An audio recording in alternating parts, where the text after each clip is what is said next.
తాకట్లో ఉన్న మీ బంగారాన్ని విడిపించి ఆ రోజు ఆన్లైన్ రేటుకి కొంటాం. Sharma gold company. జై శ్రీమన్నారాయణ. నేను మీ ఐకాన్ ఆస్ట్రాలజర్ గట్టుపల్లి సురేష్ బాబు. అయితే మనకి ఈ రోజు ఎట్లా ఉందంటే కనుక 2026 ఈ 2026 సంవత్సరం జనవరి మాసం నుంచి డిసెంబర్ మాసం వరకు కూడా మనం గమనించినట్టయితే కనుక ద్వాదశ రాసుల వారికి ఎలా ఉండబోతుంది, ఏ ఒక గ్రహం ఏ స్థానంలో ఉంటుంటే ఎలా వీరికి వెదజల్లుతూ ఉంటారు, అలాగా మనకి మేషరాశి నుంచి మీనరాశి వరకు కూడా వీరి యొక్క స్థితిగతులు, గుణగణాలు, దానితో పాటు ఈ యొక్క 2026 సంవత్సరం మొత్తం కూడా ఎలాంటి పరిహారాలు చేసుకుంటే వీరికి ధనధాన్య అభివృద్ధి అవుతుంది, అష్టైశ్వర్య ప్రాప్తి కలుగుతుంది. అలానే మనం ఒక్కసారి గమనించినట్టయితే కనుక దీంట్లో మొదటిగా మారేటువంటి గ్రహాలు ఏమున్నాయంటే 2026 సంవత్సరం గురుగ్రహం అయితే మనకి జూన్ జూలైలో మారే ఛాయిస్ ఉంది. ఇక రాహువు కేతు అయితే సంవత్సరం మొత్తంతో మారేటువంటిది అయితే కనపడట్లేదు. అలానే శని భగవానుడు కూడా మీనరాశిలోనే సంచరిస్తూ ఉంటాడు 2026 సంవత్సరం మొత్తం కూడా. ఇలాంటి గ్రహస్థితి అయితే పెద్ద పెద్ద గ్రహాలు అయితే అలా ఉండిపోతాయి. ఇక మనకు తెలిసిన విషయమే, శుక్రుడు కావచ్చు, బుధుడు కావచ్చు, అలానే రవి భగవానుడు కావచ్చు, వీరంతా కూడా మాసంకి ఒకసారి 40 రోజులకు ఒకసారి స్థనచలన చేస్తూ ఉంటారు. అలానే మనకి చంద్ర భగవానుడు అయితే కనుక ప్రతి 3 రోజులకు ఒకసారి రాశి మారుతూ ఉంటారు. ఇలాంటి గ్రహస్థితి ఉన్నటువంటి ప్రకారంగా ఇక దేశానికి రాష్ట్రానికి చూసుకున్నట్టయితే కనుక అది మనకి వేరే ఒక ప్రెడిక్షన్ అవుతుంది. కాబట్టి అది పంచాంగ శ్రవణాలు మనం చూద్దాము. అయితే మున్ముందుగా మనకి ఇప్పుడు తెలియాల్సింది ఏంటంటే కనుక ద్వాదశ రాశులు, దానిలో ఉండేటువంటి ఆ రాశిలో ఉండేటువంటి లక్షణాలు, ఏ గ్రహం ఏ స్థాయిలో ఉంది, అట్లా మనం ఒకసారి పరిగణనలో తీసుకున్నట్టయితే కనుక మొదటిగా మనకి అన్నిటికన్నా ముందుగా ఈ ద్వాదశ రాశి వారు అందరికీ కూడా ఈ యొక్క 2026 సంవత్సరం అందరికీ కూడా బాగుండాలని కోరుకుందాం, మనస్ఫూర్తిగా ఆశీర్వదిద్దాం. అయితే మనకి ద్వాదశ రాశుల్లో ఒకటి మిథున రాశి. ఈ మిథున రాశిలో ప్రజెంట్గా ఉన్నటువంటి గ్రహస్థితి ఏమిటంటే కనుక మిథున రాశిలో మనకి గురు భగవానుడు ఉన్నాడు, మీనరాశిలో శని భగవానుడు ఉన్నాడు, కుంభరాశిలో రాహు, సింహరాశిలో కేతువు. ఇవి మారనటువంటి గ్రహాలు. ఇక మారేవైతే 30 రోజులకు ఒకసారి, 3 రోజులకు ఒకసారి, 40 రోజులకు ఒకసారి, 41 రోజులకు ఒకసారి, 60 రోజులకు ఒకసారి మారేటువంటి గ్రహాలు అయితే బుధుడు, శుక్రుడు, అలానే మనకి కుజుడు ఉన్నాడు, రవి భగవానుడు ఉన్నాడు, చంద్రుడు ఉన్నారు. వీరంతా కూడా మారేటువంటి గ్రహాలు కాబట్టి వాటి గురించి మనం మాట్లాడుకోవట్లేదు.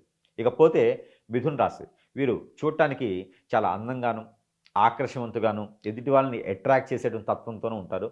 వీరిది జలతత్వం రాశి. దాంట్లోనూ వీరు చాలా సెన్సిటివ్గా కనిపిస్తూ ఉంటారు. వీరిని ఇట్టే లైన్ వేయచ్చు ఎవరైనా సరే, ఎందుకంటే అందరూ చెప్పింది వింటారన్నమాట. అంత తెలివి తక్కువ అయితే కాదండి, వీరు ఏం చేయాలో అది చేస్తూ ఉంటారు. ఇక వీరు ఎక్కువగా అయితే కనుక హోటల్స్ రంగం, రైతులుగాను, అలానే ఎక్స్పోర్ట్ ఇంపోర్టు, హాస్పిటల్స్, మెడికల్స్ లాంటి రంగాల్లో ఉంటారు. అలానే ఈ జనవరి, ఫిబ్రవరి, మార్చ్ ఈ 3 మాసాలు 2020 సంవత్సరం కూడా అలానే డాక్టర్స్గా గాను, అలానే మెడికల్ డయాగ్నోస్టిక్స్ వీటన్నిటిలో కూడా రాణిస్తారు. కాబట్టి అలాంటి రంగాలు ఏమైనా ఉన్నాయనేది ఖచ్చితంగా ఎంచుకోండి. ఆ డాక్టర్ ఫీల్డ్ ఉంది అంటే కనుక ఏదో రకమైనటువంటి విధానంలో ప్రకృతి వైద్యశాలలోనో ఆయుర్వేదిక్ దాంట్లోనో మీరు ఖచ్చితంగా రాణించేదానికి అవకాశాలు ఉన్నాయి. కాబట్టి ఆ మేర ప్రయత్నం చేయండి. ఇక డాక్టర్గా మీరు పరిగణలో తీసుకోవాలంటే కనుక ఎక్కడైనా ఒక ముగ్గురికి గొంగడి అంటే దుప్పట్లు దానం చేయండి, చాలా మంచి జరుగుతుంది. అలానే ఏప్రిల్, మే, జూన్ ఈ 3 మాసాల్లో కనుక పెళ్ళిళ్ళు కానివాటి వారు పెళ్లి చేసుకోవడానికి అర్హులుగా ఉంటారు. పెళ్లి సంబంధాలు కుదిరి కూడా అన్ని రకాల పెళ్ళిళ్ళు అవుతాయి. అంటే 22 సంవత్సరాలు దాటినటువంటి మిథున రాశి వారికి అయితే కనుక ఖచ్చితంగా పెళ్ళి అయ్యేటువంటి యోచన, ఆలోచన, సంకల్పం ఉంటే ఖచ్చితంగా వెతకండి, పెళ్లి దొరుకుతుంది, పెళ్లి చేసుకుంటారు, నిలబడతారు. మీకు ఇంతవరకు పోయినటువంటి కాలం పోయింది. పాత విషయాల గురించి ఎక్కువ ఆలోచించకండి. ఇక్కడ పెళ్ళిళ్ళు అవ్వాలి అనుకుంటే కనుక ఎక్కడైనా కేసరి గణపతి ఉంటే అక్కడ ఆ కేసరి గణపతికి మీరు శాంతి హోమం కానీ, అభిషేకం కానీ చేయించండి, మంచి జరుగుతుంది. ఇక మనకి జూలై, ఆగస్ట్, సెప్టెంబర్ ఈ 3 మాసాలు కనుక కొత్తగా ఏదైనా వ్యాపారం చేయాలన్నా, ఏదైనా జాబులో వెసులుబాటు కావాలన్నా, కొత్త జాబ్ కావాలన్నా మీరు ప్రయత్నం చేస్తే ఖచ్చితంగా జాబ్ వస్తుంది. స్త్రీలు కూడా ఏదైనా ప్రయత్నం చేస్తే కనుక ఖచ్చితంగా జాబ్ వస్తుంది, పెళ్ళి అవుతుంది. ఏదైనా ఎవరైనా అనుకుంటారు కాలసర్పదోషం, నాగదోషం, కుజదోషం ఉంది, కలత్ర దోషాలు ఉన్నాయండి, పితృదోషాలు ఉన్నాయండి, మాకు అసలు ఏ అనుకున్న పని ముందుకెళ్ళట్లేదని. అవన్నీ కాదండి. మీకు ఏ పని అనుకున్నా ముందుకు వెళ్ళటం, పితృలు దోషాలు ఉంటాయి, దానివల్ల ఇబ్బంది ఉంటుంది. కానీ మనిషి నాశనం అయిపోయి మనిషి అసలు ఏ పని చేస్తున్నా ముందుకు వెళ్ళకుండా అంత ఇబ్బంది ఉండదండి. ఎందుకంటే మీ మంచితనానికి, మీ యొక్క చైతన్యానికి ఎవరైనా కన్నేసి వీరు బాగుపడకూడదు అని చెప్పి బయట వాళ్ళు ఎవరు చేయరు. మన ఇంట్లో వాళ్ళు, మన చుట్టూ ఉండేవారు చేస్తారు. మన మీద చెడు క్రియలు చేపిస్తారు. బాగా గుర్తుపెట్టుకోండి, మన మీద చెడు క్రియలు చేపిస్తే ఏమవుతుందంటే మనం ఎదిగేటువంటి సమయం, ఎదిగేటువంటి తరుణంలో ఖచ్చితంగా దెబ్బడిపోయిందంటే అందరూ దూరం అయిపోతూ ఉంటారు, ఒంటరి అయిపోతూ ఉంటారు, ఏం చేయాలో అర్థం కాదు, మనం ఏ పని అనుకున్నా ముందుకు వెళ్ళదు. ఇవన్నీ కూడా ఏంటంటే మీకు జరిగినటువంటి క్రియ వల్ల, మనకేదో జాతకం బాలేదు, జాతకం అంటే ఏం చేయదండి. మనకి గ్రహాలు బాలేకపోతే 4 రోజుల్లో గ్రహాలు మారిపోతే బాగుంటుంది. పరిహారం చేసుకుంటే శాంతింపు చేస్తాయి గ్రహాలు. గ్రహాలు మనిషిని ఎప్పుడు ఇబ్బంది పెట్టవు. శని గ్రహం ఇబ్బంది పెట్టదు, రాహుకేతులు ఇబ్బంది పెట్టవు. ఏది గ్రహం కూడా ఇబ్బంది పెట్టదు. కానీ మీకేదో చెడు నడుస్తుంది అంటే ఖచ్చితంగా మీకేదో జరుగుతుందని అర్థం వెనక నుంచి. ఏదో గొయ్యి తీస్తున్నారని అర్థం. కాబట్టి మీకు అవి అర్థం కావు. ఎక్కడైనా సమీప దూరంలో గురువుగారు ఉంటే వారి దగ్గరికి సంప్రదిస్తే మనకి ఏం జరుగుతుంది?